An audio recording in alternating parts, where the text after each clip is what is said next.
Kagabi nakapag-grocery kami pero hindi kami nakapamili ng mga meat, mga gulay-gulay. So after nga naming ihatid si Pink sa school, tsaka kami dumiretso sa Pasita para mamalengke ng kakaunti para ma-refillan naman yung freezer namin. Pag ganitong galing kami sa palengke, si Pinggoy talaga yung busy na mag-asikaso ng mga pinamili and then ilalagay niya nga, i-organize niya yun sa ref. Anyway, dito naman sa labas, busy pa rin kami. Nagsasalang siya ng mga kulay puti and then naisip ko na ngayon ko ikakabit yung screen dito sa may labas ng gate namin kasi dumating na siya kahapon and eto nga pala mas malaki yung butas nito kumpara doon sa dati kong nailagay sa lower part lang ng gate namin. So eto na nga, dahil marami ako nababasang comment even up to now na hindi daw safe yung aming gate.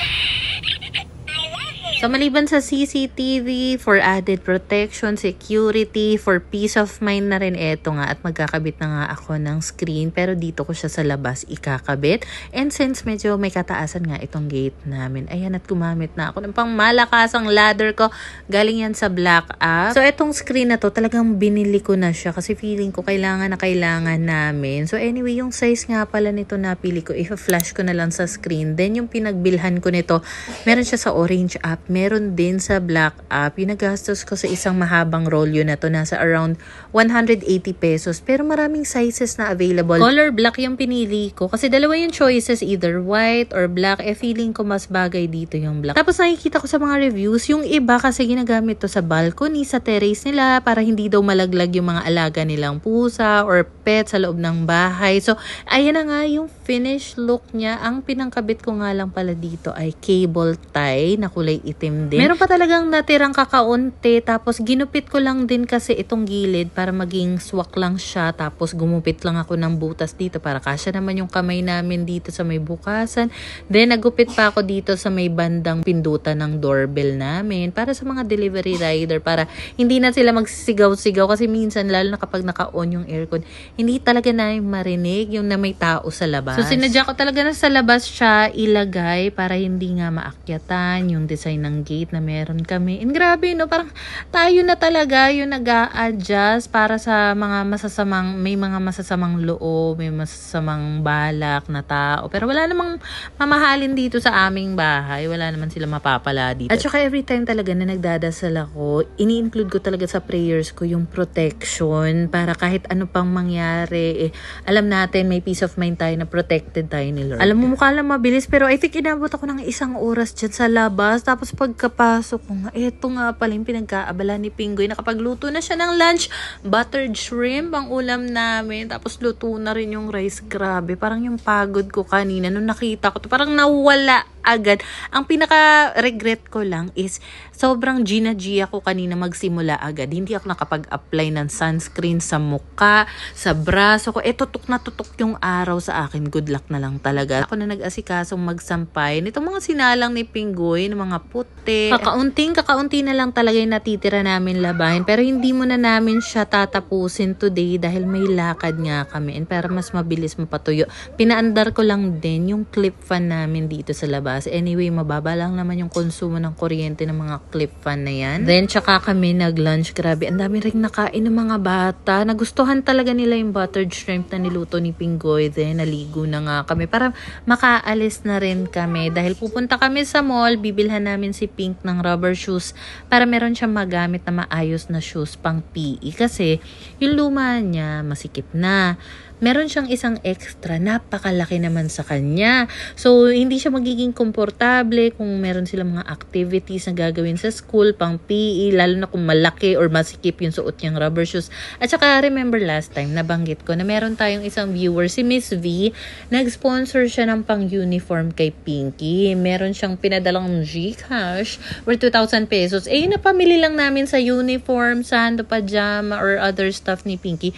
Nasa 1,100 pa lang naman. So, technically, may 900 pesos pa siyang natera. Anyway, grabe, na-conscious lang talaga ako dahil nga dinagsa ako ng pimple lately. Parang hindi ako sanay kasi bihirang-bihira talaga ako magka-pimple. So, ang destination pala namin ay sa Festival Mall. So, eto nga pala yung lumang shoes ni Pinky. Eto, nabili namin to few months ago na yata sa KKV.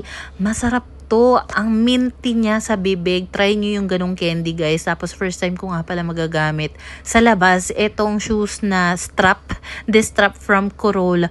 Ang comfy niya sa paa. Pero kung ganyan ang bibilhin yung sapatos, I suggest mag plus 1 or 2 sizes up kayo para talagang mas komportable, especially kung malapad yung paa ninyo. Ang maganda lang din sa ganitong klaseng distrap na sapatos, hindi ka na mahahassle magsintas, lalo na kung hate mong nagsisintas ng sapatos. Yung ganyang distrap na shoes or sneakers ang bagay for you. So dito nga pala kami napadpad sa may landmark katabi ng Festival Mall, and dumiretso agad kami dito sa bilihan ng rubber shoes pang kids, and ito yung mga choices niya.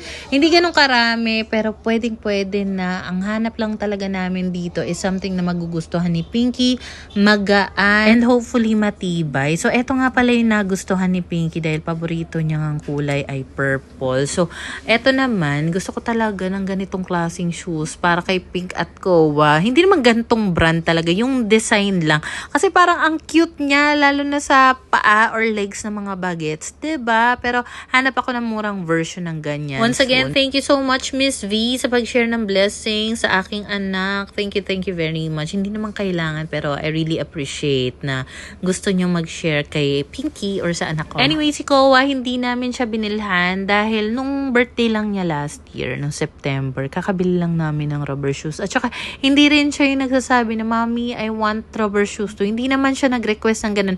Pero nung napadaan kami dito sa May Toys, ayan na, pinagbigyan na namin siya dahil meron siya nagustuhang laruan dito. Bihira lang kami makadayo dito sa mall na to dahil una talagang medyo ma-effort nga pumunta dito, magastos sa pamasahe. Kaya naman, medyo nilubos na nga namin yung pag-iikot dito sa Landmark at saka sa Festival Mall. And dahil meron ako natanggap na bagong t-shirt, sakto, bagong laba ito ni Pingoy, sinukat ko na nga siya. Sinuot ko na talaga siya para magawan ko na rin ng content. XL nga pala ito. Kasi madalas ko nakikita yung design ng t-shirt na to sa black app, sa orange app. So, ayan, cotton siya. Maganda yung quality niya. In fairness, affordable lang din yung link ng shirt, pati na rin yung skirt na suot ko. Ilalagay ko na lang sa baba or sa comment section. Tapos may chika ko lang kasi nung naglinis nga ako sa kwarto ni ate girl doon sa kabilang bahay, merong mga nakakapansin dito sa chair na ginamit ko doon. Uratex po yung brand nun kasi nabili lang nila yun sa All Home yata. So nakita ko meron din dito sa department store, nasa 1399 siya. Tapos maliban pala sa white, may blue, may black.